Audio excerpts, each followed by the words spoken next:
Hi, this is Phil, and I'm here to tell you all about the Capes and Lunatics Patreon. Get early access to all of our interviews, including the monthly Chichester chats with writer and comic book legend D.G. Chichester, new episodes of classic Capes and Lunatics shows, including The Quantum Zone, This, That, or the Third, and many, many more specials, all completely uncensored. Access starts for $3 a month, full video when you pledge $5 a month. Check out the link in our show notes, or go to patreon.com/CapesandLunatics. Hope to see you there.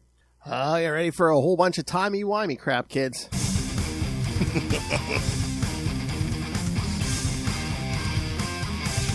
Hello, and welcome back to another episode of X-Men Classics.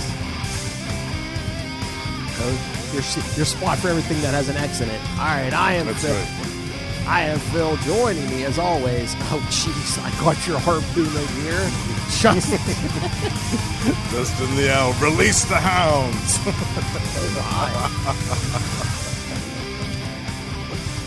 Release the hounds and get the leashes out. Oh my. That's right, kids, because we're going to talk some X-Men Days of Future Present. Yes, I got that right. For those of you who are like, isn't it Future Past? No, it's another one, Future Present. It's a different one. Yes. It was one of the annual events. Yeah, I went through the X-Annuals and Fantastic Four. All right. So. 4-part event. Yes. So, of course, yes, I am joined by my good friend here, Mr. Justin the Owl. Oh, yes. Complete with my own drop now. That's own right. Sonic drop, yeah. His, You're gonna start being like Lilith. I'll be like, oh, you know his name. And That's me. What's with this harpoon talk? I didn't think the harpoon was coming out till we got to the Namor stuff in Atlantis attacks. There's plenty of harpoons throwing around in that one too. A lot of harpoons waving around in here. Exactly. All right. So, all right. Let's get. Oh, did you see? I guess. Was it Brevoort or someone was saying for the new X stuff that's coming out? There is. I don't know. There's like a new mandate, like no future mutants except.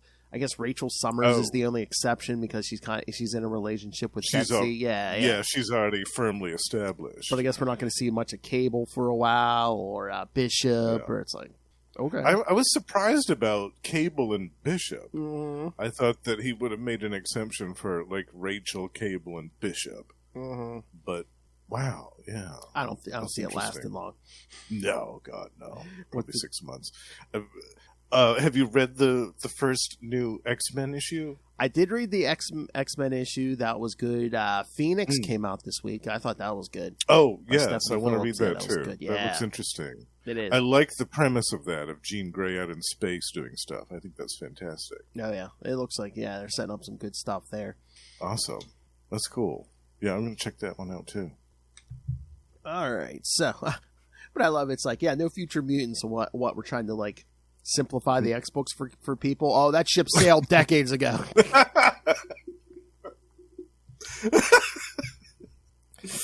Well, I like the attempt though. It's a sincere attempt. It's nice. Yeah. Yes. As long as we don't see a lot of stuff like this storyline that we're talking about tonight, because that would, if you're trying to attract new readers, that will definitely drive them away in droves. Yes. I remember reading this. I remember when I read it when it first came out. I don't know about you, but I was just like, what the F is going on? Exactly. That was my reaction too, Phil. Totally. And reading it still today. 1990. Almost 35 years later. 1990. Still my reaction is like, what the F is going on here? I know. 1990, I was 12. I was like, what the F is this? But still, it's no clearer today. It's still kind of a mess. But it's there are little inconsistencies, but we'll get it between issues. But we'll get there. We'll talk about the good, the bad, and the ugly. The good, the bad, and the mutated. Exactly. All right, let's dive into these because we've got a lot going on in these. All right. Yeah. The first, part one, Fantastic, which is clear. Fantastic Four Annual 23 from July 1990, When Franklin Comes Marching Home. Writers Walt Simonson and Bob Harris, penciler Jackson Geiss, inker Jeff Isherwood, colorist Richard Reich, letterer Pat Brousseau and Rick Parker, and editors Ralph Macchio and Michael Hessler. The Fantastic Four are returning home after having a picnic with Reed and Sue's son Franklin. However, when they arrive at the scene, they are shocked to see that their headquarters, the Four Freedoms Plaza, has been replaced with their former headquarters, the Baxter Building. Whoops. Suspecting a possible trap, Reed lands the Fantastic car in a nearby Central Park so they can approach the building from the ground. And I love, doesn't someone say, oh, could someone be behind us, like Doom or someone? And doesn't Reed say, like, oh, no, him or whoever else they mentioned could be possibly responsible for this? I'm like, wasn't Christoph the one responsible for getting rid of the Baxter Building? Right. Executing an old Doom plan? I'm like, how is Doom not... Even one of the stray Doom bots could have been responsible for that. Exactly. I'm like, what? Yeah. What? Like, if he couldn't do through science, Doom wouldn't wouldn't be above sacrificing like 100 Latvarians for some dark spell. Oh, absolutely. Exactly. Whatever it takes. Yeah. Damn, Richards. From the front door, their headquarters appears as it did before the Baxter Building was destroyed. Inside, they're even more shocked to see the old doorman, O'Houlihan, even though he retired some time ago. Trying to operate the elevator, they notice that it operates on the old devices they used to contain in their belt buckles. However, Sue has kept her old signal device for sentimental reasons, MacGuffin, and they are able to access the elevator. That was convenient. Exactly. As they disappear, O'Houlihan finds this entire incident troubling and calls upstairs. When the Fantastic Four arrive on the main floor of their old headquarters, they are suddenly attacked by the security systems. However, these security devices are greatly outdated and they are easily able to fight through them. As they continue on, Franklin becomes more and more upset, telling his family that they have to stop as he feels something horrible is inside the building somewhere. Suddenly, they are ambushed by what appears to be the original Fantastic Four as they were early on in their careers. The Reed Richards of this original Fantastic Four orders his teammates to attack, and a fight breaks out between the two versions of the team. Despite the fact that they are more adept with their powers, this Fantastic Four are defeated due to the danger posed to Franklin and their reluctance to attack at full strength. The Fantastic Four are then taken to the fake Reed's lab to be examined. Fake Reed, comes to the conclusion that they are the real Fantastic Four. However, the question comes up as to how two identical versions of the Fantastic Four exist. The real Reed tries to explain that they are future versions of their captors, but Reed's question falls on deaf ears. Suddenly, they're in for a shock when the fake Sue calls in her son Franklin, who is a grown adult. I'm sorry. Yes, adult Franklin. Right. Yes, that's appropriate as well. Yes. Yeah. This adult Franklin is confused and doesn't understand how the people contained on the wall could be their family. He has his family right before him. Sue tries to appeal to the adult Franklin to get him to listen to reason, but this only serves to confuse him more. Young Franklin, meanwhile, renounces his older self, saying that he is the real Franklin. Spurned into anger, the adult Franklin loses his temper and flees to gather his thoughts. Suddenly, the illusion the adult Franklin was creating vanishes, along with the Baxter Building and the other Fantastic Four. Reed realizes something is wrong and soon discovers the entire building has been covered with an impenetrable force field which they cannot break through. Meanwhile, off the coast of Britain at the lighthouse headquarters of Excalibur, Phoenix spends some time outside with her teammate Megan. When Megan asks Phoenix about her life in the future, she admits that her memories of her past are scrambled. Suddenly, Rachel shouts out in pain and keels over. Recovering, she tells Megan that she has to go and deal with some personal business, refusing Megan's offer to gather the rest of Excalibur to help her. Why would we do that? Then we'd have to include their annual. Yeah, exactly, yeah. I'm like, why? I'm like, why wouldn't they do that? You're already bringing in one member of Excalibur. Why didn't you just include their annual? I know. I'm still mystified about that to this day. I mean, how many X-Men annual crossovers did they miss?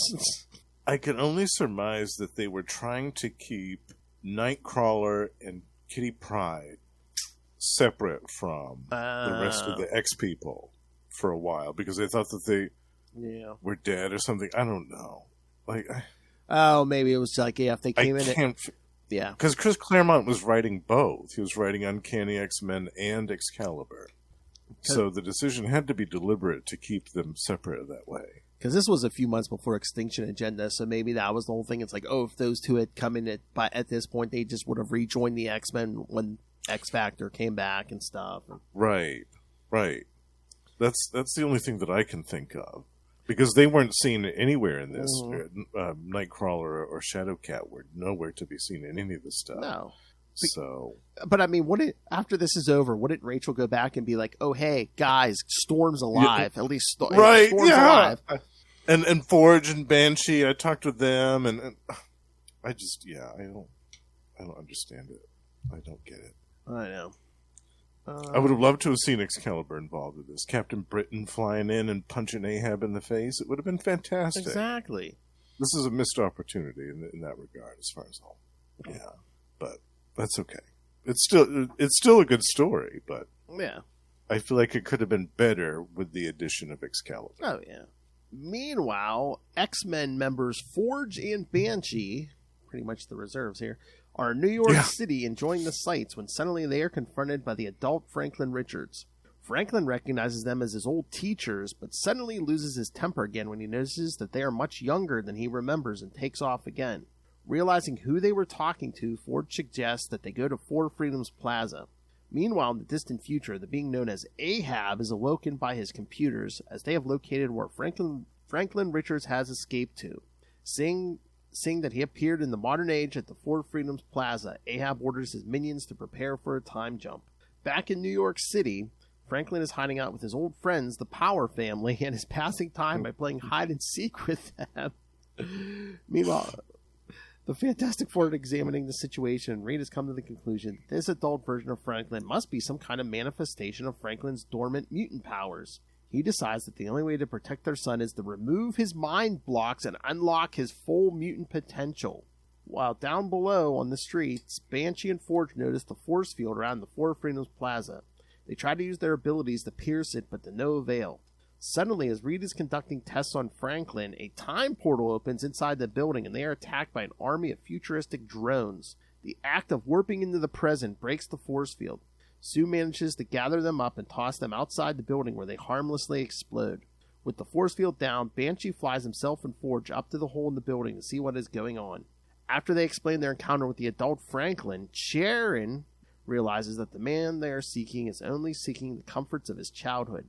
Asking Franklin where he would go to be safe if he couldn't be at home, Franklin tells them that he would stay at the Powers house. They make a quick run to the home of the Powers family where they convince the adult Franklin to accompany them home. Along the way back, the adult Franklin spots X-Factor's ship looming over the New York skyline and doesn't think it should exist. Suddenly, he teleports out of the Fantastic Car. Ben tells Reed that the grown-up Franklin has disappeared. They quickly land, and within moments, both Reed and Forge have developed a device to track Franklin's unique energy signature. Detecting two identical signatures, the team splits up into two groups. Ben, Forge, and Sherry to search downtown, while Johnny...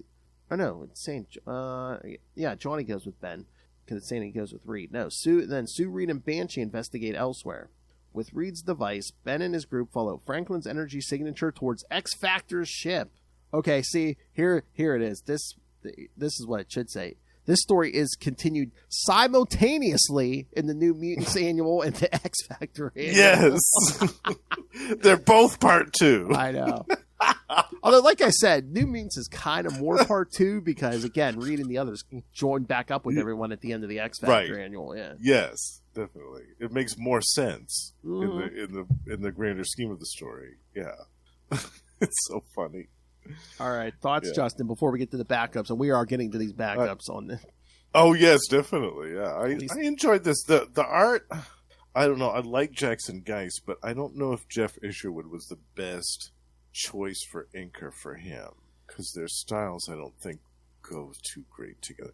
I don't know. There was some panels in this that the art was kind of off for me. Yeah, you know what I mean, it wasn't bad, but yeah, it's not my favorite art of this crossover. No. Yeah, it just, I don't know. It didn't seem to fit some of the sequences that were being told in this story, if that makes sense. It just, it felt like it should have been used for one of the backup stories, perhaps, or something like that. But it was just something off about that for me. I loved seeing, I was reminded fondly of Ms. Marvel as the female Thing for a while, when Ben Grimm was a human and she was the Thing of the group, because that was such a brief moment in the Fantastic Four's history, and I love that. It was all right. It was really confusing because at certain points, like when I first read this, I thought, is that Hank Pym in this big red jumpsuit with the blonde hair? Because it kind of looked like Hank Pym at first. And then, no, it's Franklin, but I don't know. It's just something about the tone or the pacing of this story was off for me. Yeah, like I say, as we get to the other annuals, there's like none of them are kind of like complete. There's little inconsistencies in them, but just it was a good story overall. But like I said before, I feel like it could have been a little bit better.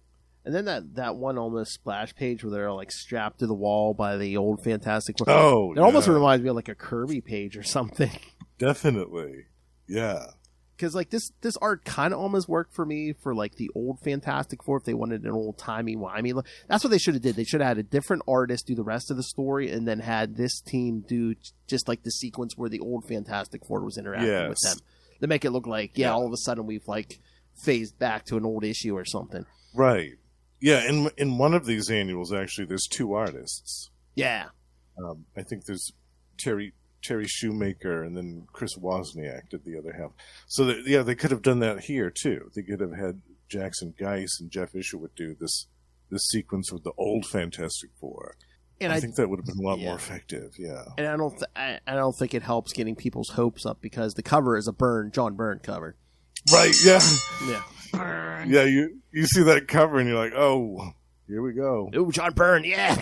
Yeah. Burn. Yeah, what did you think of this one, Phil? Did you like this? I mean, I liked it. Like I said, the art's not bad, but it's not my favorite art of this crossover. The story was interesting, and again, it makes sense to start with the Fantastic Four since this Franklin is such a big part of this. Right. Yeah, that did make sense to open it with Franklin. Definitely. Yeah, he's the kind of like the focal point of this story. Yeah. And again, it gives a reason for the Fantastic Four to be part of this X-Men crossover. Right. Yeah. But yeah, no, like you said, like, I again, this is like when I first started reading, like in the this era when, Sharon was a thing and stuff. And it, again, it's such an original thing that wasn't done before or since, where it's like, for the first time, Ben Grimm is a human, but he's hanging around with the Fantastic Four while someone else is the Thing. Yeah. For like an extended period of time. Moment. It's not like an issue or two. Yeah, but it was a brief moment. It was like less than a year, I think, that happened. And it was such a cool time in the Fantastic Four. That dynamic had shifted in such an interesting fashion. No, it was a little longer than a year, I think. Yeah, no, because 327. It was like, wasn't it the end of 326 or 327? Yeah, when Reed and Sue come back. Yeah, like Reed's trying to cure Johnny because he can't shut off his Nova Flame. The supernova, yeah. And then all of a sudden Ben gets tossed in there and transformed back, and then he don't get changed back until 350. I mean, for a while, especially I think it was 350. Yeah, because Walt Simonson one. Yeah, because there was times here and there before that he was wearing that thing suit, that exoskeleton, right? The robotic suit, yeah. Which we'll see. I believe at least once or twice in Atlantis Attacks. Yes, we will. Yeah. So funny. I wonder if that robotic thing suit is still kicking around in the attic somewhere in Fantastic Four's basement or whatever. Didn't they pull that out and give it to some woman? Was it a few years ago? I didn't read the run, but it wasn't the Fantastic Four book, but it was like a companion book. It's the one where they were off in space or something, and like Ant-Man had like his Foundation. Own Fantastic Four. Yeah, the Future Foundation, I think. Yes, Future Foundation. Yeah. And didn't they give the thing suit to somebody to use? It was some woman, I think. Maybe. Was it one of Johnny's exes? Or it was something weird, but... I love it. I've got to read that. I forget who. I really didn't read much of it, but yeah, it's it was. I think it was 'cause I think it was like Scott Lang. I think it was Jennifer Walters. Who else was in there? It was. I think there was someone. Yeah, there was somebody else. Wasn't the Dragon Man part of that? The Dragon Man for a while to be part of that. I don't know. He was when they did the Future Foundation thing with like the Fantastic Four members. Well, they did a whole weird thing too, where they killed off Johnny for a while, and Spider-Man came in. Right, that's right. Spider-Man was in that. Yes, in that white suit. Yeah, But yeah, so I don't know what. I know that Thing suit was in one of those series. I don't know if they ever said whatever happened to it, if they kept it, if they destroyed it. I don't know. Yeah. It's a simple exoskeleton. Reed can build another one. Yeah, I know. He can do that in his sleep. What was I going to say? But yeah, I love how they're coming back from a picnic, but meanwhile Ben Grimm's like in a trench coat and a fedora. He never leaves home without that. I know. Yeah. It's like, what are you doing? That was like his costume as he's normal Ben Grimm in this like year or two here. Yeah, it's just a trench coat. Yeah. That's how you know it's him. I mean, they should have showed. Oh yeah, you know why he wears that trench coat? Because it's got a lot of big pockets. He like, that's right. Starts pulling a Hank Pym and pouring all kinds of crap out of there. There's one of the issues that we covered over on Marvel Tales with their, I think it was the Cross Time Caper. Yes. He had some big giant gun hidden in the pockets of that trench coat. Oh yeah, the time bubble stuff. Yeah, he was the time bubble saga. He blasts a bunch of the deviants with that thing. Big massive gun that he just hauls out of his trench coat. Do you feel lucky? No. Do you? Oh yeah. We'll get more into Ahab because I think in later issues of this crossover, they kind of made. I don't know if they were originally going to go with this idea, but it seems like they were kind of trying to make him the future version of somebody. But yes, then I think there's little. Then I think plans changed for someone, so they couldn't do that. They shifted that a little bit. Mm-hmm. Lots of hats. Oh, Forge is wearing a cowboy hat. Funny. All right. Should we get to the backups in this? Oh, yes, Volcana. Oh, yeah. Which, again, when we get to it, because I think it's that Korvac crossover, it kind of, like, stuff that happens in these backups kind of gets paid off in next year, the following year's FF Annual. Yes. Which we will cover in the future. Which I thought that was cool. Yeah, I thought that was cool. They're like, oh, yeah, next thing, Yeah.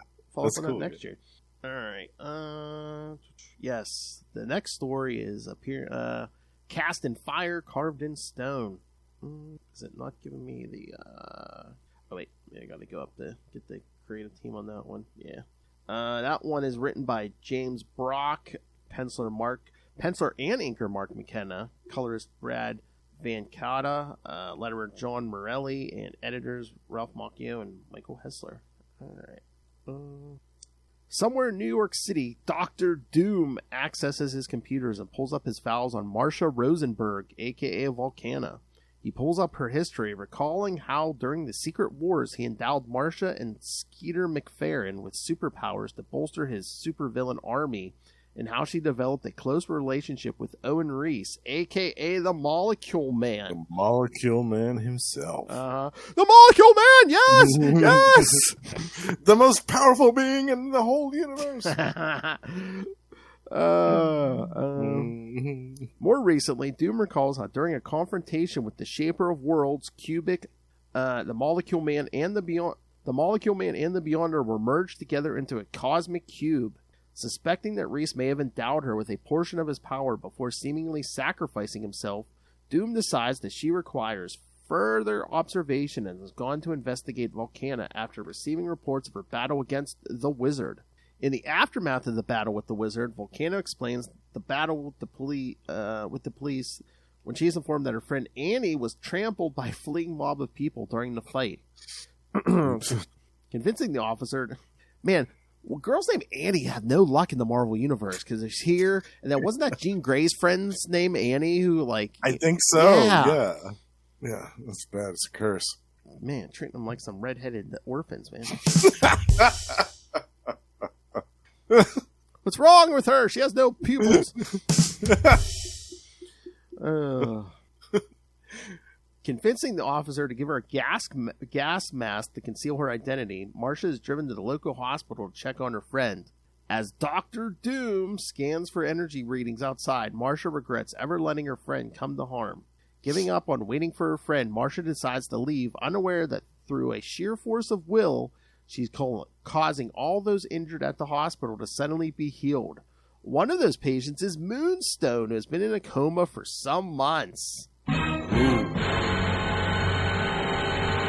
Awakening from it, Moonstone revitalizes her powers and goes on a rampage on the hospital grounds.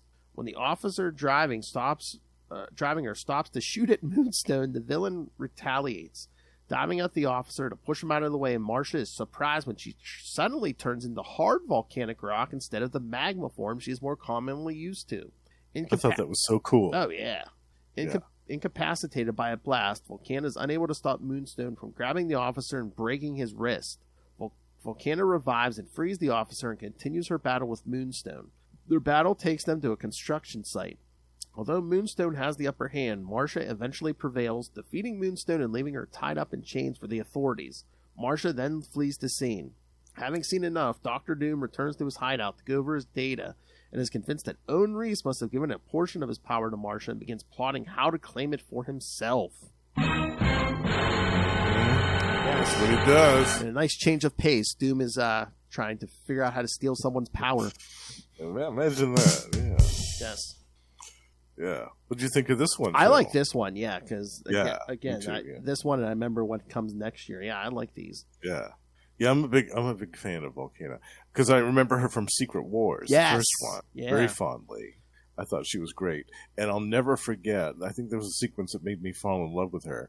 There was some fight that took place where she fought with one of the members of the wrecking crew, I think it was Piledriver, and she ended up like stomping his face into the mud at the end of it with her foot. She was just jamming his face into the mud puddle. I was like, oh my God, wow. I love her. She's fantastic. Let's see some more of this. So yeah, whenever she shows up, she's a very underused character, which is surprising given her powers and just what a unique character she is. They just kind of fob her off as being, Molecule Man's superpowered girlfriend, but there's so much more to her than that. And so I love these little spotlights on her where you get to see her without him even anywhere involved in the story. And again, it's like, well, I think in this era too, she doesn't get the respect because it's like her outfit, quote unquote, is basically just a one-piece bathing suit. Right. Exactly. Yeah. Because as I'm sure you are aware, she was shown up recently in Rainbow Rowell's She-Hulk. Yes. Yeah, I was happy to see her in that. Yeah. Yes. And I always liked, too, the fact that she was a little bit more curvy. She wasn't the typical, beautiful, supermodel, stick-thin waist with, the impossibly long legs. She was always, a average build, like a regular person build. Yeah. I love that. I thought, that's a real woman right there. I love it. Yeah, because even like her and Titania before he transformed her, I mean, they're both basically just normal women. And... Yeah, exactly. Oh yes, but the whole incident where Molecule Man and Beyonder become a cosmic cube was in Fantastic Four 319, which we got to cover. We have to cover one day. Remember, that's where they were going. Yes. Remember, that's where they were going when Reed and Sue saw them in that Silver Surfer story we just covered not too long ago. Yeah, they saw them passing in the window. They what? Yeah, I love that. Yeah. As Doom's like, whatever they're doing is not important. We got to find Beyonder. Pay no attention to those people in the window. Meanwhile, there's a big fight with Galactus and cosmic beings, but Doom's like, no, elders of the universe. Yeah. And, Doom's like, that's no not big important. Deal. Yeah, whatever. The in-betweener, yeah. And oh my God, this story, Doom just watching her with his bloodshot eyes. I know, yeah. But yeah, no, I like this because I was gonna say I think backup story wise, I think this annual might be the strongest out of the four. I think you're right too. Yeah. Just on the merits, really, of this story alone, it's really, really good. It's a great spotlight on Volcano. And again, she is. I mean, even though she is rocking some of the cosmic cube power, I mean, she does pretty good. I mean, she's fighting Moonstone. Moonstone, yeah. Moonstone is top tier villain. she's super powerful. She's super intelligent. She knows how to manipulate people like nobody else. Mm. Yeah, she's a multifaceted supervillain. Yeah. This is a great story. Yes, it was. You know what I forgot to do again? I forgot to put the covers up. Well, at least I remember for the first one. Oh, yeah. There you go. All right. So, any more thoughts on Volcana? Or should we get to the last story? Well, I liked also the callback to Moonstone's previous appearance, where she fought the Avengers with the Masters of Evil. Yes, and she was still recovering because during her fight with Monica Rambeau, Captain Marvel, she slammed into the side of some cliff face and broke her neck or something. Yeah. So I liked that little bit of continuity there from the Under Siege storyline. Mm-hmm. Yeah, it's so weird because her head, she has like the short cropped hair here, almost like a buzz cut. Yeah, because I'm used to the long hair on her. Yeah, it's a very different look. It's funny like in this when she has the Moonstone costume on, you can't see her hair at all. I'm like, that's different. Yeah. Future Thunderbolt here. Right. Yeah. All right. Yeah, we can move on to the next one. Yeah. Yeah. Doom gets his fancy man cloak and walks out of the room. Yeah. All right. He's all style. That's right. There's that burn cover. Yeah, that's great. I love that cover. All right. So I think it's the last story in this issue. Beyond and Back. Writer Len Kaminsky, penciler Greg Capullo. Wow, Kaminsky, Capullo, man, there's some inkers. Larry Malstead, colorist Suzanne Del Orto, letterer Ken Lopez, and editors once again, Ralph Macchio and Michael Hessler. All right, so somewhere out in time and space, a cosmic cube suddenly explodes, sending one beam of energy flowing toward Earth. Check out next year's annual. While the other, formerly the being known as the Beyonder, remakes itself in a female form, calling itself Cosmos with a K. Cosmos is met by Cubic, also with a K. Well, two Ks actually. Another fellow evolved cosmic cube who's come to teach her the secrets of the universe. Cubic takes Cosmos on a tour of the universe, showing her great destructive forces like the Phoenix Force and the cosmic observers known as the Watchers. Single-minded individuals of great power such as the Mangog, Overmind, and the Eternals Unimind. He also shows her the High Evolutionary, the Stranger, before moving on to great cosmic beings who are involved in evolutionary change such as Eon, the Celestials, and the mystical Vishanti.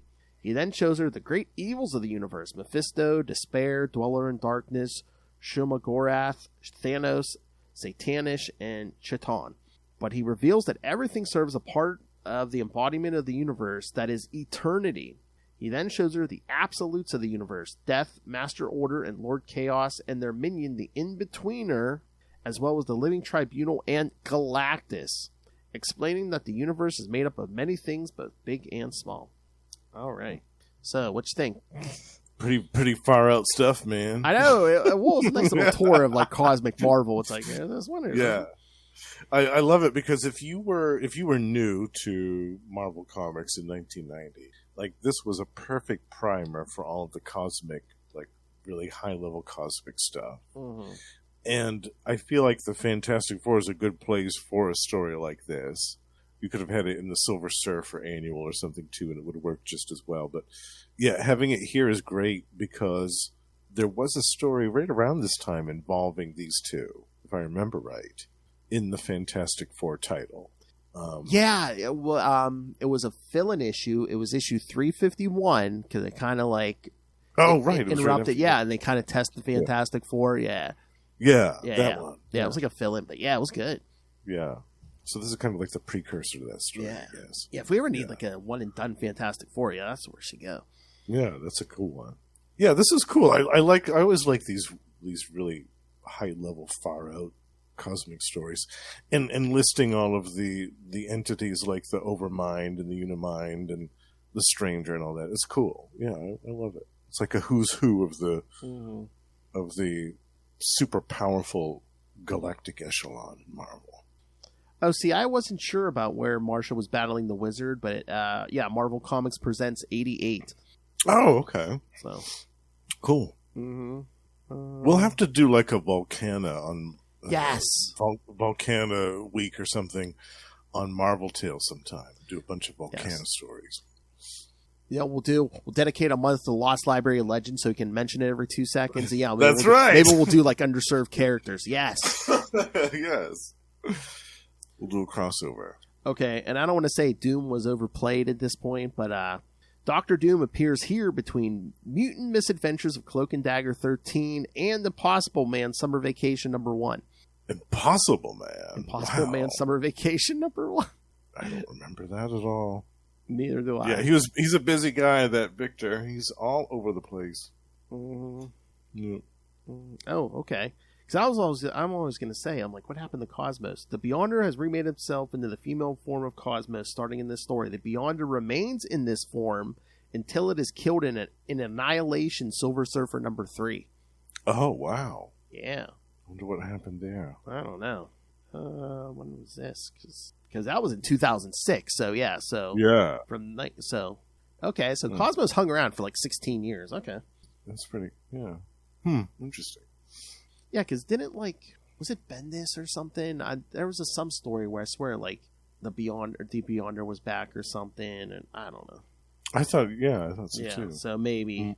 Yeah, because I thought Bendis was trying to say, "Oh yeah, the Beyonder's not really a Beyonder. He was just like a insane Inhuman or something." So, but again, kids, Bendis. Yeah, right. Yeah, take it with a pound of salt.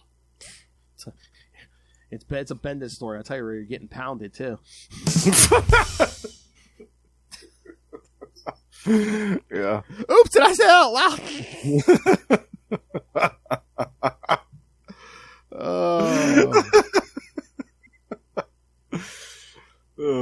All right, should we get to the New Mutants Annual? Yes. All right. The proper part 2. Yeah, I'll do the credits. Like I said, there's no synopsis, so we'll kind of walk through this. All right, let me get the link here. Yep. All right, so New Mutants, the official part 2, kids. New Mutants Annual 6 from July 1990. Again, the Once and Future Mutant. Writer Louise Simonson, penciler Terry Shoemaker and Chris Wozniak. Inkers Scott Williams, Alan Milgram, Art Thibert, and Harry Candelario. So 4 inkers. Jeez. Wow. Mm-hmm. Colorist Brad Van Cotta, letterer Joe Rosen, and editor Bob Harris. All right. Oh, is there a backup in this? Because I read this on the app. I don't think they reprinted the backup. They didn't. Yeah, if there is one, there must be. I think so. Yeah. Yeah, there is a couple of things in the table of contents. I can see it. Yeah. I guess I should have one of them's a Rob Liefeld, though, so maybe it's just for the best. Yeah, maybe. Yeah, I was going to say, maybe I should have been lazy and... I don't have these floppies. I thought that I had them, but I guess I don't. Yeah. You know what? I think I have them all. But yeah, I know I have all the X ones. I'm pretty sure I have the Fantastic Four one, but I know I have all the mutant ones. All right. That's there's a Liefeld cover. Oh, yeah. I panicked the first time I saw this. I was like, oh, no, please don't tell me he's doing the art in this one. Then I saw Terry Shoemaker's name. I was like, oh, yes. Thank God. All right. First inconsistency. Now he's in a green jumpsuit. Yeah, the confusion continues. Yes. So here we see him appear above Xavier's, which has been trashed, I believe, by Mr. Sinister during Inferno. Yeah. Yes. But Franklin puts it back the way he remembers it from the future, and then puts himself in an X-Men suit. Yeah. And that's when we see a glimpse into the future. Ahab, the a-hole, is preparing his hounds to go after in pursuit. Yes. Because got another lock on Franklin.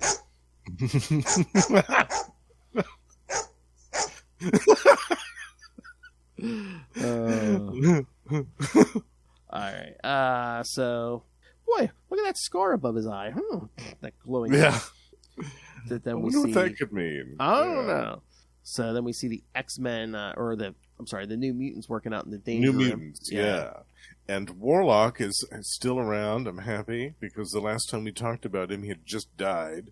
Yeah, because like I said, I think this takes place like a few months before Extinction Agenda. So this made me happy. This is like Warlock's final hurrah here. Yeah, it's good. And why does Boom Boom look like she should be working in a diner in the 50s? I know. There's something about the look of her that's off here. And Cannonball. Yeah. Those two, like, there was something that looked off to me about both of them in this issue. But I cannot complain about Richter. I am... I am sure. I am a fan of the Richter, especially with his first look with just that ripped leather jacket vest. Yeah. Oh my god, yeah, that's some hot shit.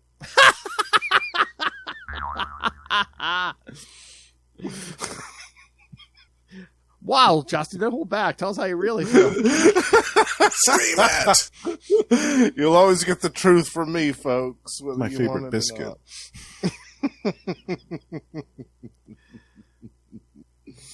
So yeah, they're working. They're having a little training sequence that gets out of hand as per usual. Boy, talking about a visible chest, man! Look at the hair on Harry Cable chest. Jeez. Oh man, yeah. Yeesh. They didn't know what they were doing with him. Like every time that you see Cable in this era, his face, like everything about him looks different from artist to artist. They hadn't really settled on a definitive look for Cable yet. I swear, and it's like every time you read him, it's like he's either in full body armor or he's like got like an open vest or something. It's like it's so funny, and the phase too. The face changes. Exactly. Yeah. So after their little workout in the danger room, then all of a sudden Franklin shows up with I guess a group of future mutants. Yeah. Future X-Men. I don't know if they're the newer mutants, but the new mutants, the newest mutants, if you were. Yes.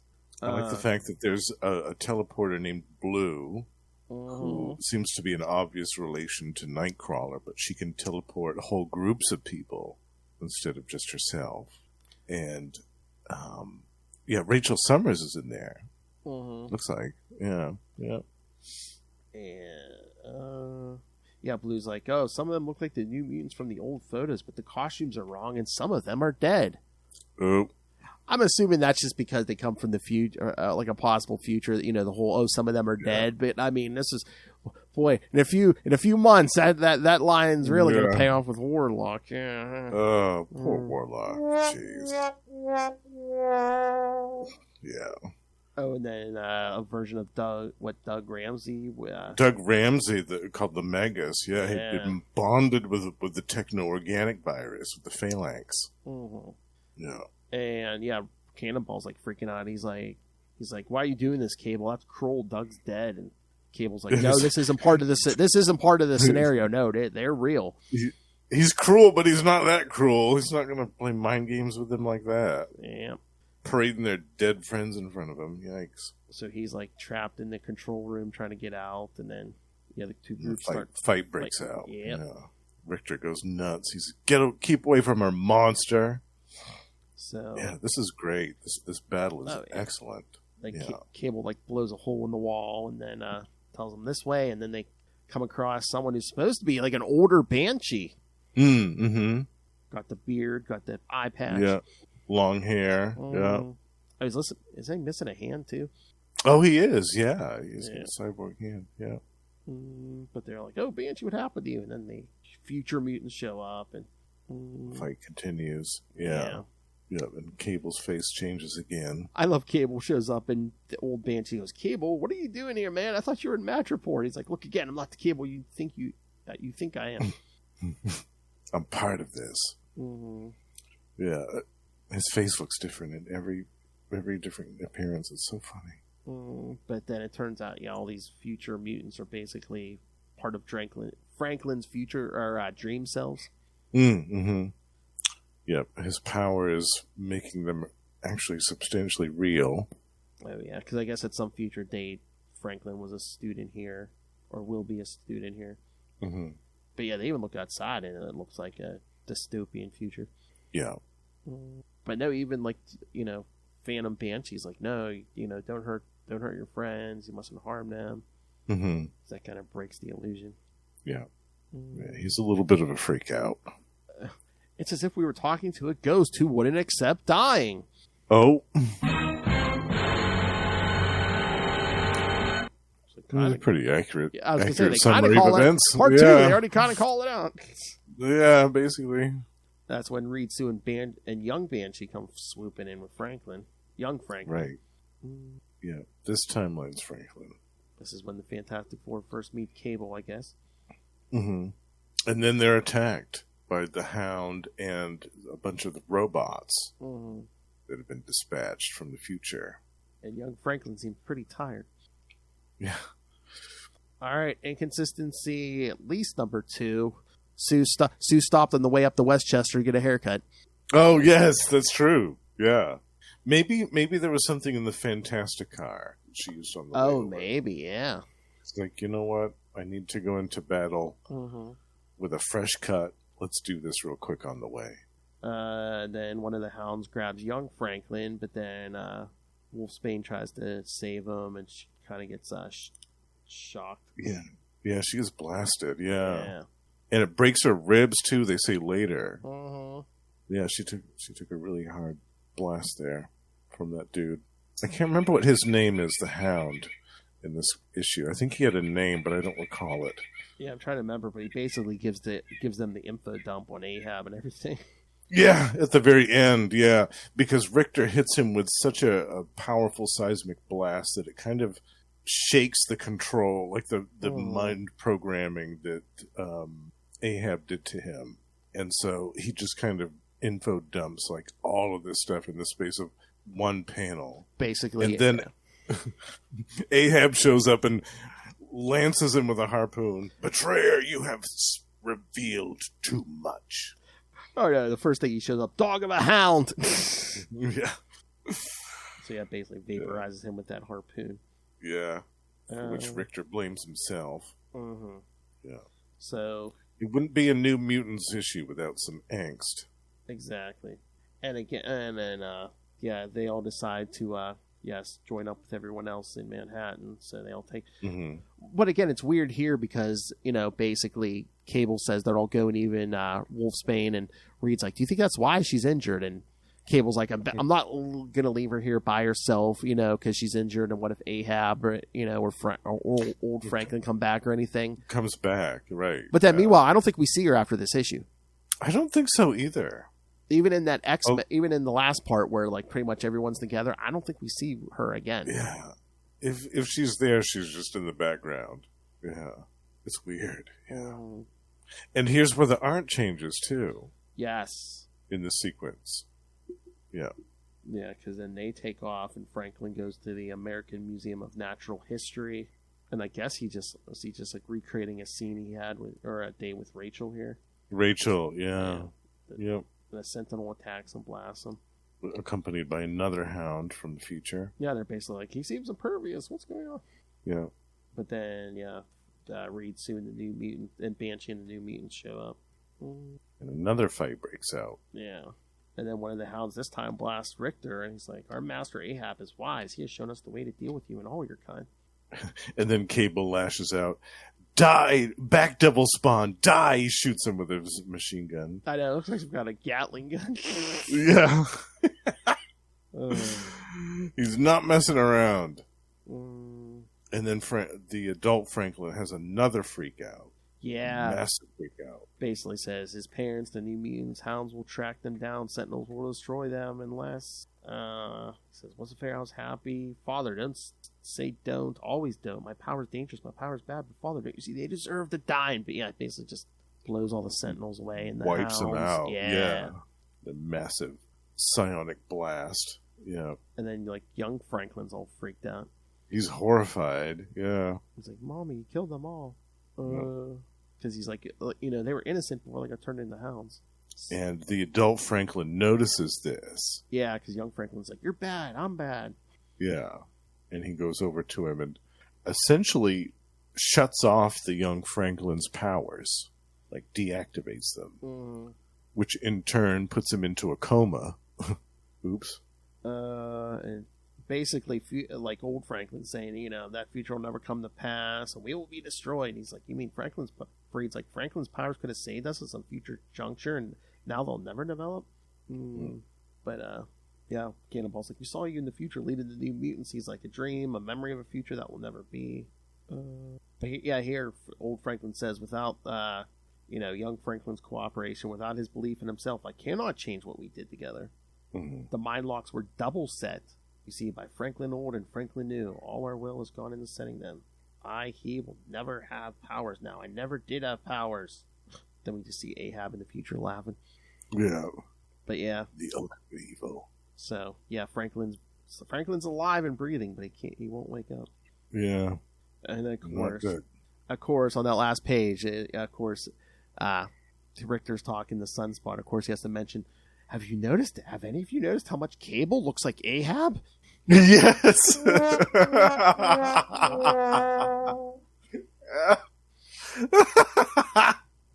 About that. I know, isn't that funny? Hey, for any of you who are a little slow in the uptake, hey, did you notice he looks like Cable? Yeah. Why is that? Oh, Lord. And like I said, I think there were backups, but not on the app. Yeah, it looks like there's at least two, but... Yeah, I thought, on the notes it said maybe something about a Peter David one, maybe. Oh, okay. I'll have to track down the floppies of these. Yeah. I have these. I'll have to look at this one when we're done. I know I have this one. Mm-hmm. Is there yeah, there's no synopsis for it, so I can't even give you that. Mm-hmm. Oh, yes, of course. Part of the Days of Future Present event, while labeled on the cover as Part 3, this story is actually Part 2. Oops. This is what we got robbed of. This issue includes 2 bonus pin-ups by Rob Liefeld. Bummer, dude. All right, I'll take it. The future New Mutant.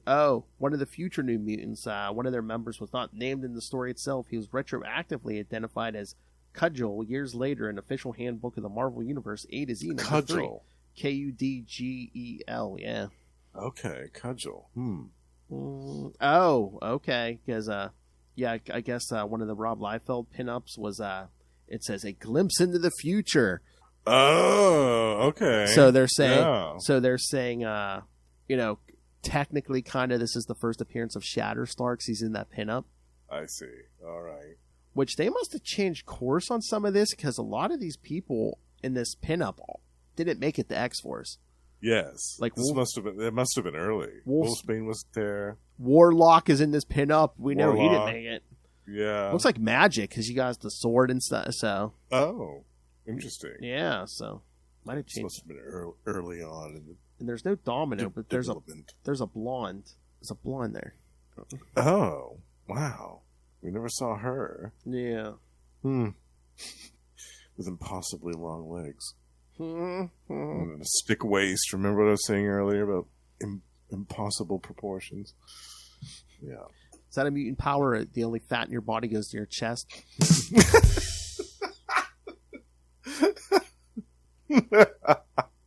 Yeah. Deflects kinetic attacks. The power of mesmerism. Oh, yeah.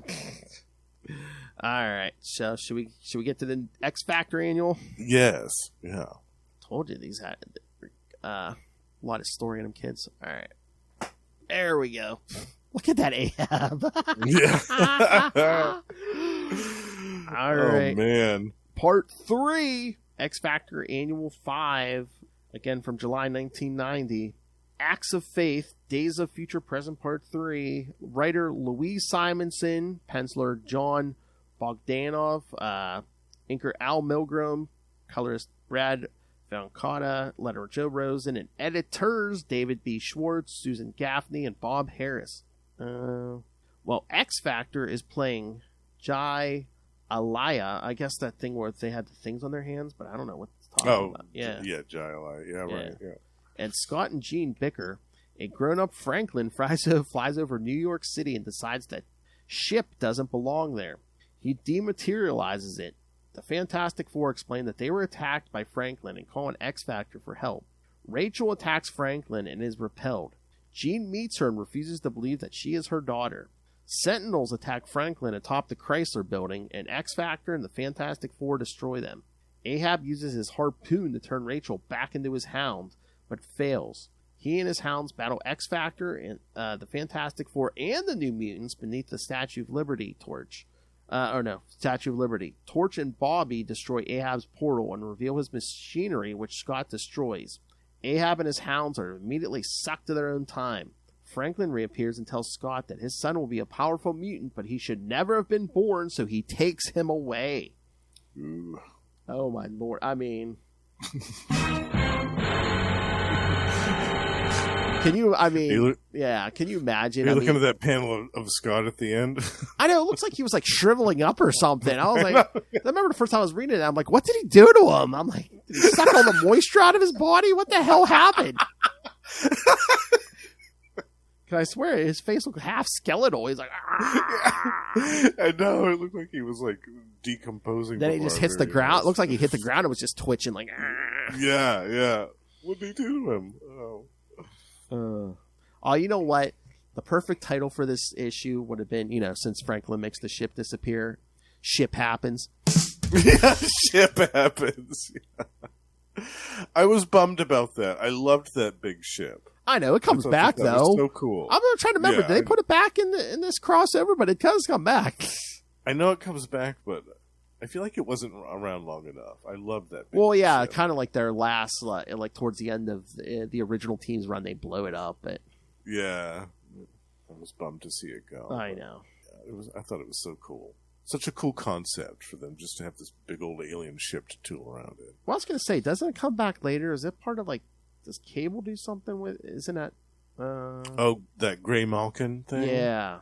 Maybe, yeah. I thought it was linked to it. Had something to do with that, like part of it. Yeah, that's possible. Yeah, trying to. All right. Yeah, this was a good issue. I really liked the art in this, and I loved the X Factor Fantastic Four team up. That's cool stuff. Oh yeah, it's good. Yeah, Iceman and Human Torch, fire and ice, baby. Fire and ice, baby. Yeah, I love it. Now I had forgotten about this.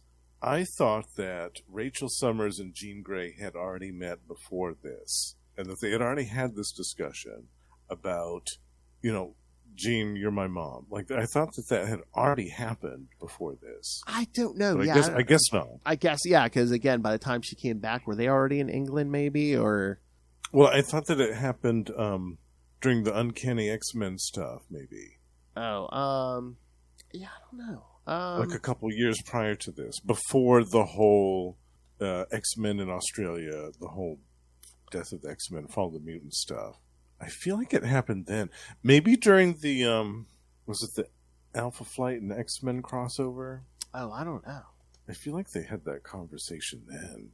Or maybe I'm getting that mixed up with something else. Well, again, I mean, unless they just saw each other in a room and didn't exchange words or something, because again, it's like Scott had met her and he was like, oh, "You're my daughter from the future." It's like, really, right? Yeah, really? Yeah.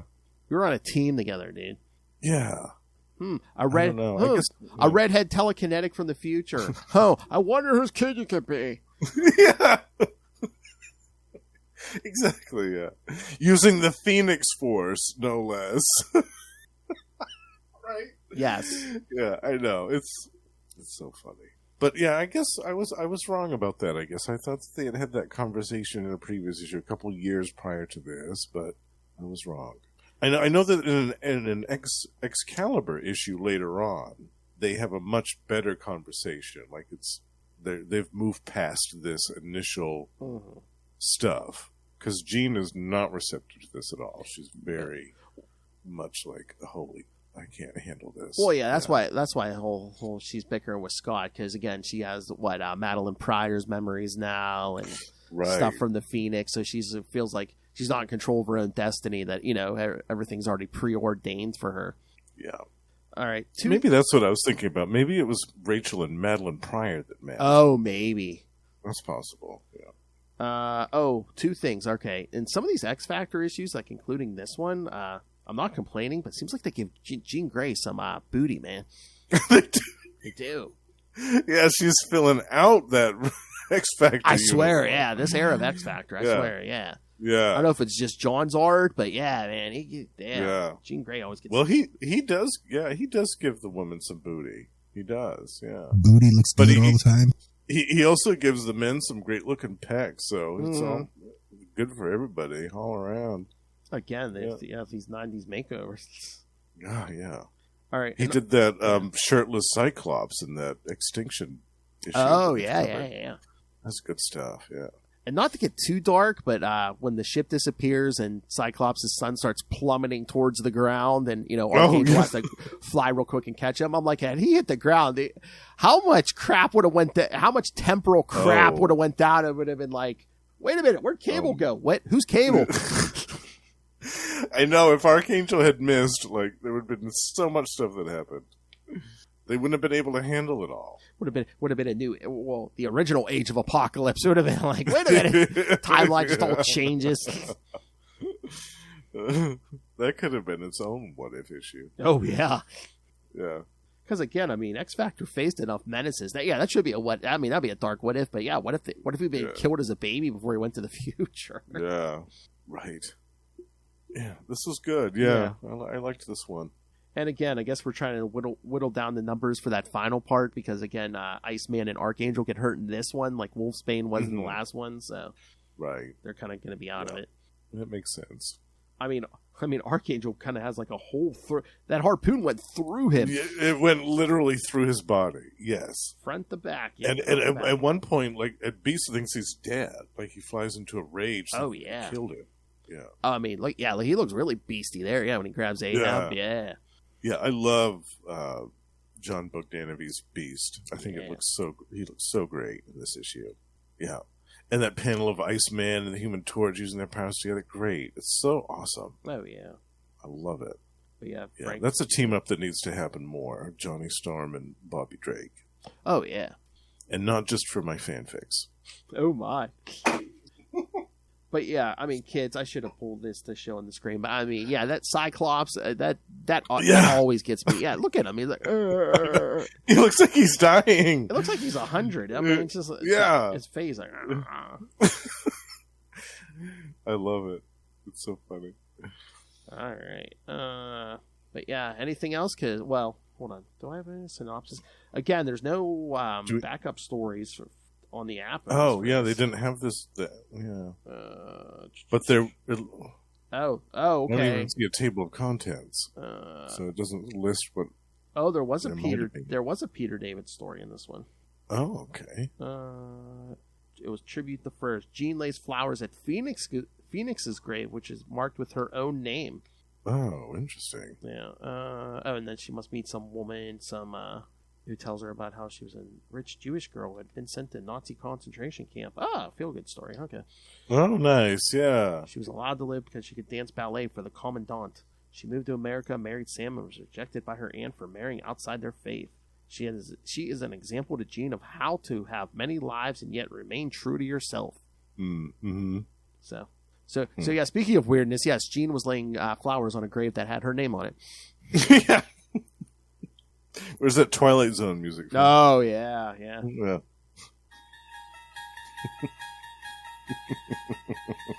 Just another day in the life of the X-Men, folks. Should have taken her future daughter to and the future son, too. Why not? I know. That's so funny. Cable comes back, he's older than his parents. But yeah, Jean she absorbed Madeline Pryor and the Phoenix Force duplicated Jean's memories in X Factor 38. Oh god, yeah. Cyclops knew that Rachel was from Days of Future Past, but Rachel was afraid to tell him the truth while others kept quiet. There was backups in this too. Was it more than just the Jean Grey one? There's a Dale Keown one of Ooh. That's not what it said. Oh yeah, Beast and Jean Grey. Ooh, nice. Speaking of booty, look at that twist. Yeah, very nice. Yeah, that's some good artwork. Oh, and then I guess the pinup was a sneak preview of what is that? Is that Love Hurts or whatever? Oh yeah. You know what? I just read that for the first time not too long ago. We need to cover that too. Yeah, definitely. Yeah, I like that. That Dan Keown's really good. Again, I love his arts ever since the Hulk. Yeah, me too. Hulk days. Yeah. He was exceptional back then. Yeah. All right, we're going long. Should we get to the last one? Yes. The thrilling conclusion. So let's add some more cast members to this. But actually, not many more. No. Not that many more. The X-Men are scattered. All right, so final part, X-Men Annual 14, of course, from July 1990. You must remember this. Writer, of course, Chris Claremont. Penciler, Arthur Adams. Inkers, Dan Green, Arthur Adams, Steve Moncues, Art Thibert, and Bob Wycheck. So he has 5 inkers, kids. Colors, Brad Van Cotta. Letterers, Kevin Cunningham, Tom Morzowski, and Tomoko Saito. So 3 letterers. And editors, Susan Gaffney and Bob Harris. Rachel Summers sits in a restaurant eating a burger. Yes, action-packed. She thinks of the times in her past that she was unable to do this because she acted as a hound for Ahab. While contemplating this, 3 armed men enter and tell everyone to hand over their money. Rachel ignores them and then finally uses her powers to turn their guns into scrap metal. She turns and sees a familiar face outside and runs outside. The person is gone and she flies up into the sky. And using her powers and unleashing the Phoenix, she has sent out a mental cry and has been heard by various telepathic listeners in the city. She runs into the figure as she flies around the city. It is Franklin Richards from her timeline. She cannot believe it and wonders why she should trust him. He tells her to scan his thoughts and then kisses her. Yeah, scan this, baby. Later in Four Freedoms Plaza, they both meet with X Factor and the Fantastic Four. Franklin tells everyone they are going to start a new life together. All are astounded and wondered what he has done with Nathan Summers. This Earth's, I'm sure Cable was very interested. This Earth's Franklin Richards and the X Factor ship. As they question him, he mentally stops them from continuing their interrogation. Jean Grey tells Rachel that she is not sure how to react to the recent revelation that she has a daughter from another timeline. Rachel and Franklin take off, and the others try to come up with a plan on how to deal with Franklin's abilities to alter reality. It says at the X Mansion. What's left of the X Mansion? Gambit! And again, this is another thing that's come up. They're saying this is Gambit's first true appearance because chronologically that Uncanny Issue comes first story-wise, but I guess this went on sale first. Oh. So they're saying that technically this is Gambit's first appearance. Oh, okay. I didn't know the annual came out before that issue. Yeah, I didn't remember that, but yeah, so they're saying not that he does much, but yeah. And the younger Storm arrive and survey the damage since they have been gone and Mr. Sinister destroyed the mansion. They enter in a secret hatch and go underground. They are met by Cable and the New Mutants who think of them as intruders and attack. Forge stops them and they go over a plan of attack on Franklin Richards. And just the freaked out look on Forge's face when he sees young Storm, because he's been lusting after her for how long, and now he's like, oh. Right. Now she's a kid. He's like, oh, what? Oh, damn. He's like, I hate being an X-Man. Exactly.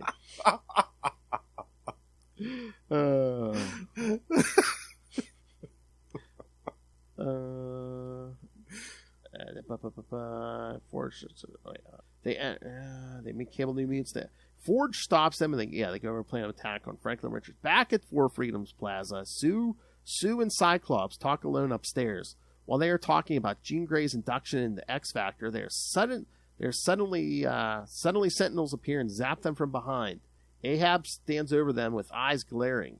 Downstairs, X Factor, the Fantastic Four, New Mutants meet and determine that they need to go after Rachel and save her from Franklin. Ahab has already tied up Cyclops and Sue and then uses his machines to convert them into his hounds, and they take off in search of Rachel and Franklin. They soon find them in the park with Nathan Summers. An attack ensues and Ahab traps them all. He takes them back to Four Freedoms Plaza and ties them up. Soon the heroes enter, and after seeing Rachel and Franklin being held by Ahab, they attack Ahab. They fight off his hounds and even battle Cyclops and Sue. Cable finally reaches Ahab and looks at his face and is taken aback. Oh. Ahab asks if he notices someone he knows and then knocks Cable away. Ahab finally activates an energy field on the floor that incapacitates all the mutants. Only Franklin is safe and he attacks Ahab's machines. Ahab turns to leave and tells Rachel to come with him. She refuses and he throws a harpoon at her.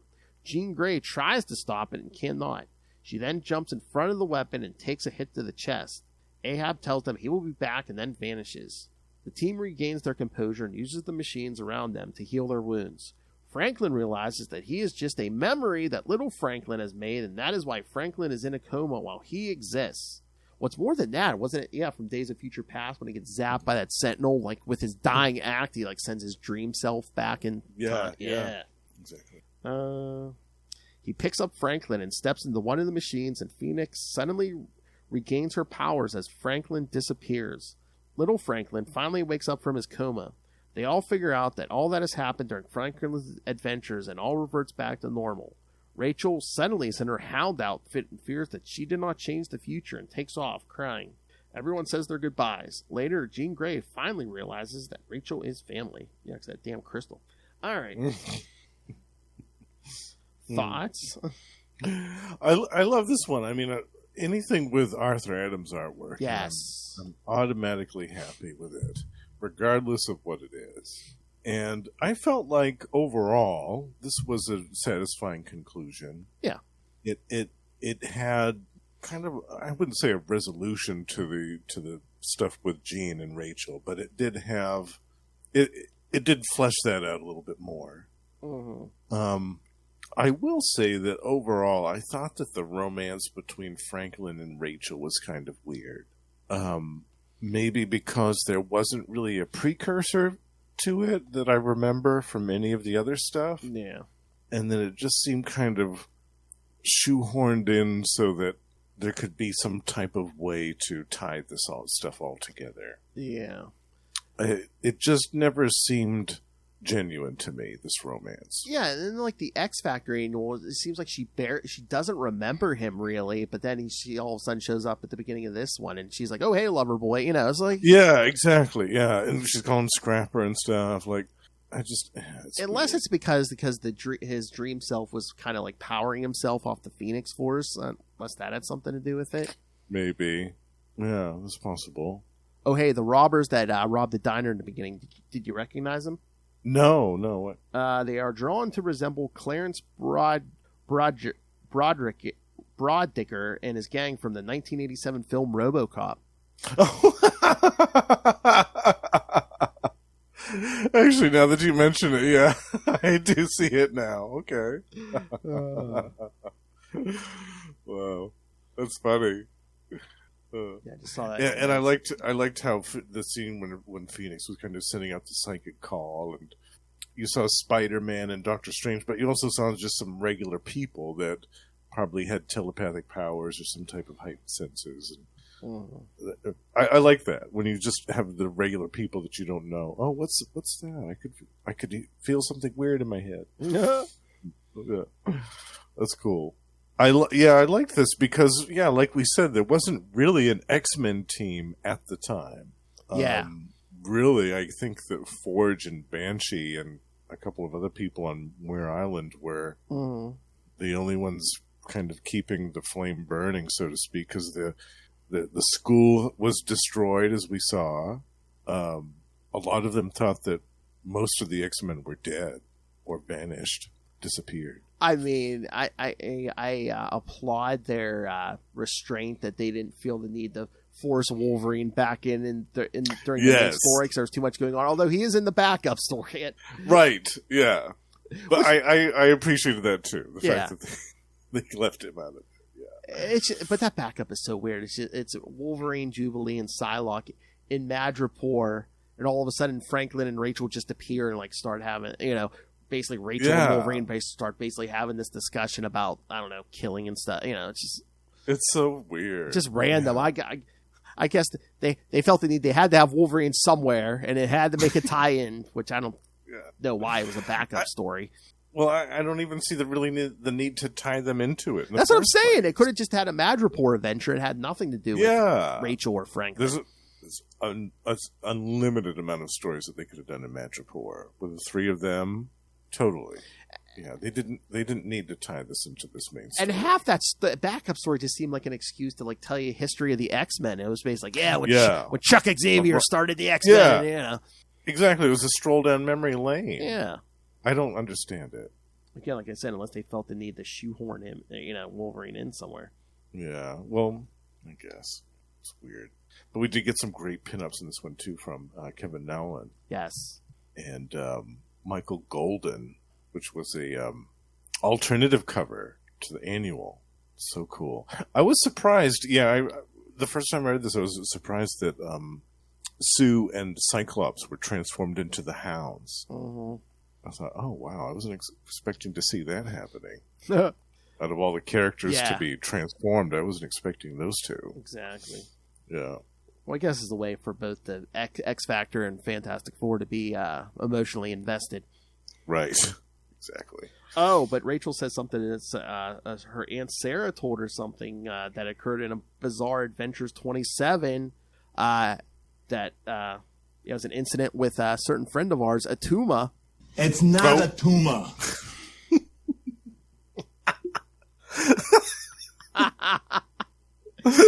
Get ready for 9 weeks of that on Marvel Tales. That's right, Marvel Tales. We're going to cover an Atlantis attack. Oh. That's another one I never read, Bizarre Adventures 27. Yeah, I didn't read that either. Yeah. Oh my. Secret Lives of the X-Men, it says on the cover, and there's Phoenix, Nightcrawler, and Iceman, it looks like on the cover there. So. Oh, okay. We should check that one out sometime. Yeah, I wonder if it's on the app. Yeah. Yeah. Oh, good Lord! The story of the first title. Oh no, that's the second title. The Brides of Atuma. Oh. It's not a tumor. I'm sorry, rethinking that kid. That would never all be funny to me.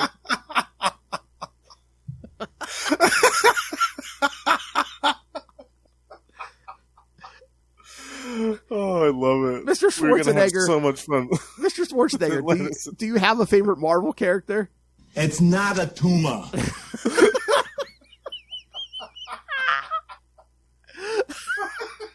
Expect more than 9 weeks of this on Marvel Tales. Hey, Arnold, who's your favorite monarch of Atlantis? It's not a tumor. It's the guy with the pecs. That's right. Justin's like, I hear that. All right. Any other thoughts on this? We did go long, but like I said, there was a lot of content. There's a lot of story here. There's a lot of story and a huge cast of characters. Huge cast of characters. There's a lot of WTF right here. Exactly. Yeah. Yeah, I thought the romance between Franklin and Rachel was kind of weird. I don't know. I couldn't get into it for some reason. Yeah. And I felt like there wasn't really any resolution to the Ahab stuff. Mm-mm. Like, he just kind of was like, okay, well... I'll get you next time! I'll get you next time! And, I mean, in Excalibur, there was a character that was introduced, and I should note, it was way after they figured out what they were doing with Cable. So they jettisoned that whole subplot thing. But there was a character they introduced in Excalibur. I can't remember what his name was, Dr. Rory something or other. And he was supposed to be the beginnings of Ahab. Yeah. And for a while, it was like, oh, well, I've still got both my legs and all this stuff, blah, blah, blah. The future's unwritten. And then in one of the stories, he loses one of his legs and gets a cybernetic one. And after that, he's like, oh, shit, I'm going to turn into Ahab now. Uh-oh. So, that was an interesting era for Excalibur. It was cool because they were kind of going back to this stuff and addressing that again. Roderick Campbell? Is that what it's saying? I think that's who it was. Campbell, yeah, Roderick Campbell, yeah. So it was cool that they went back to Ahab and continued that. I felt like that should have been fleshed out a little bit more. But despite the nature, kind of the anticlimactic ending with that, I liked that there was some more stuff with the Jean and Rachel stuff. Yes. And we did get some more development there. Yeah, it was cool. It was cool to see, Storm kind of being reintroduced to everybody. And Yeah, it's good stuff. Yeah. And again, Gambit really didn't do much for his first appearance. Even like that, even like that splash page where they all come crashing in on Ahab to save like Scott and Sue. I swear, Gambit's like hit it in the back. It's almost like a tease. It's like, this guy's coming soon. Yeah, he's just smoking cigarettes in the background while everybody else is doing the work. It's like, I don't have a dog in this fight, mon ami. Je m'appelle Gambit. I'm going to stand in the corner.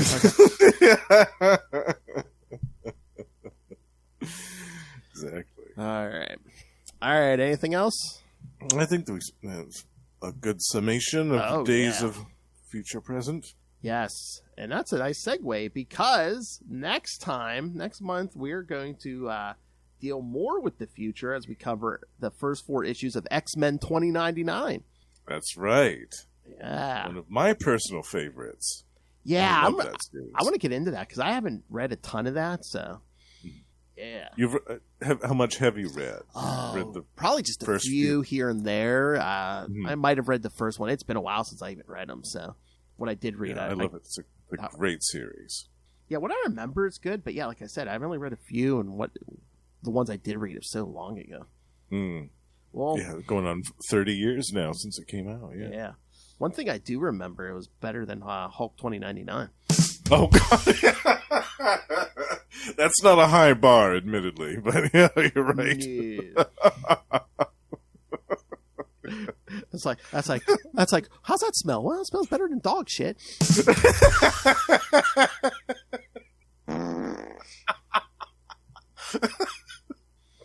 All right. So, silly kids. All right. So yeah, send us your thoughts on this because again, you can have plenty of thoughts on this. The upcoming X-Men 2099 stuff.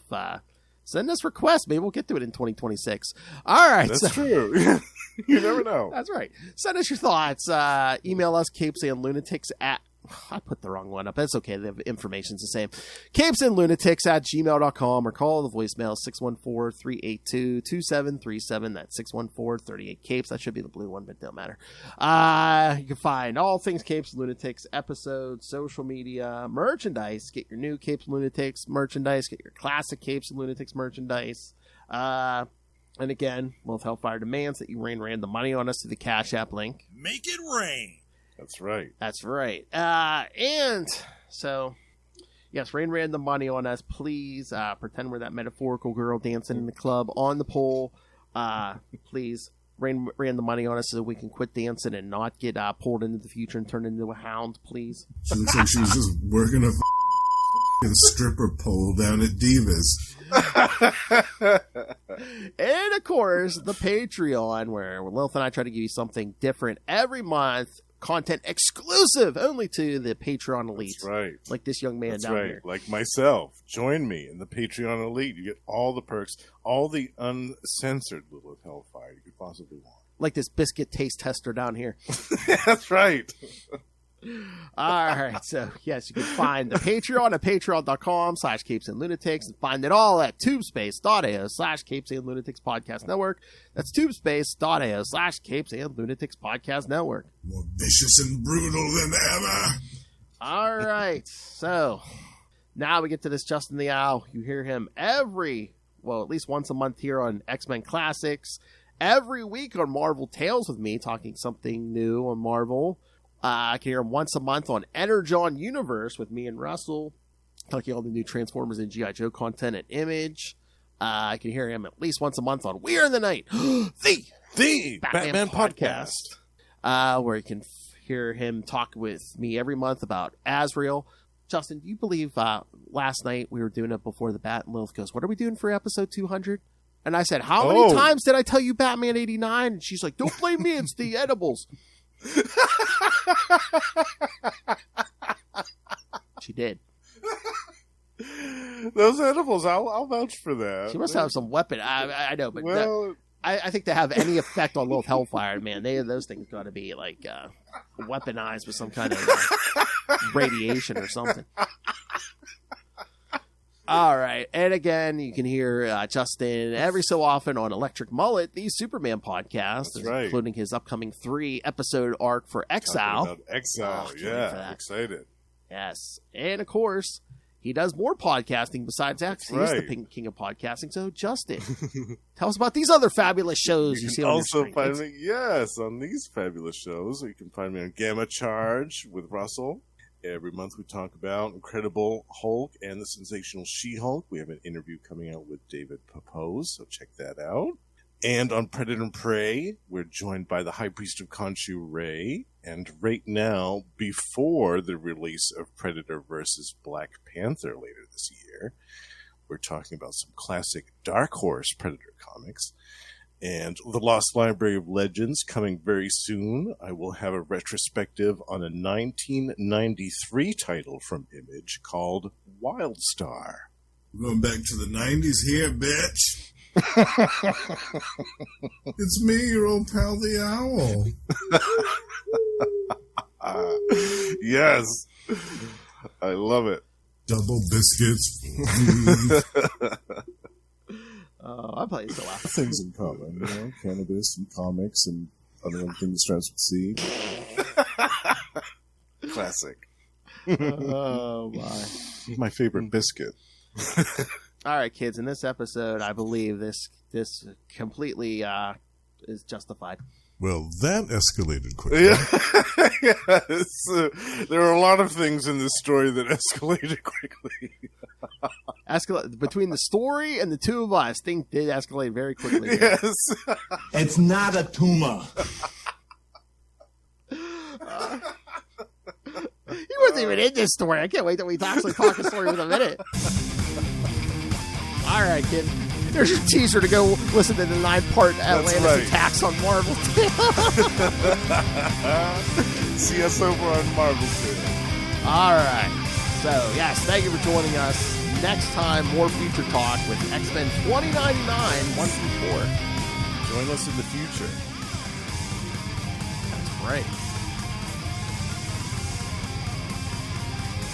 And again, next year, you're going to start getting more X-Men classics. That's right. By popular demand.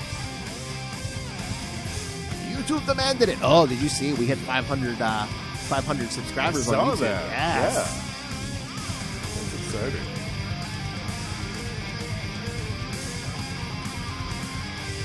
All right, kids. Come back next time. And remember, don't take no dirty harpoons. Good night.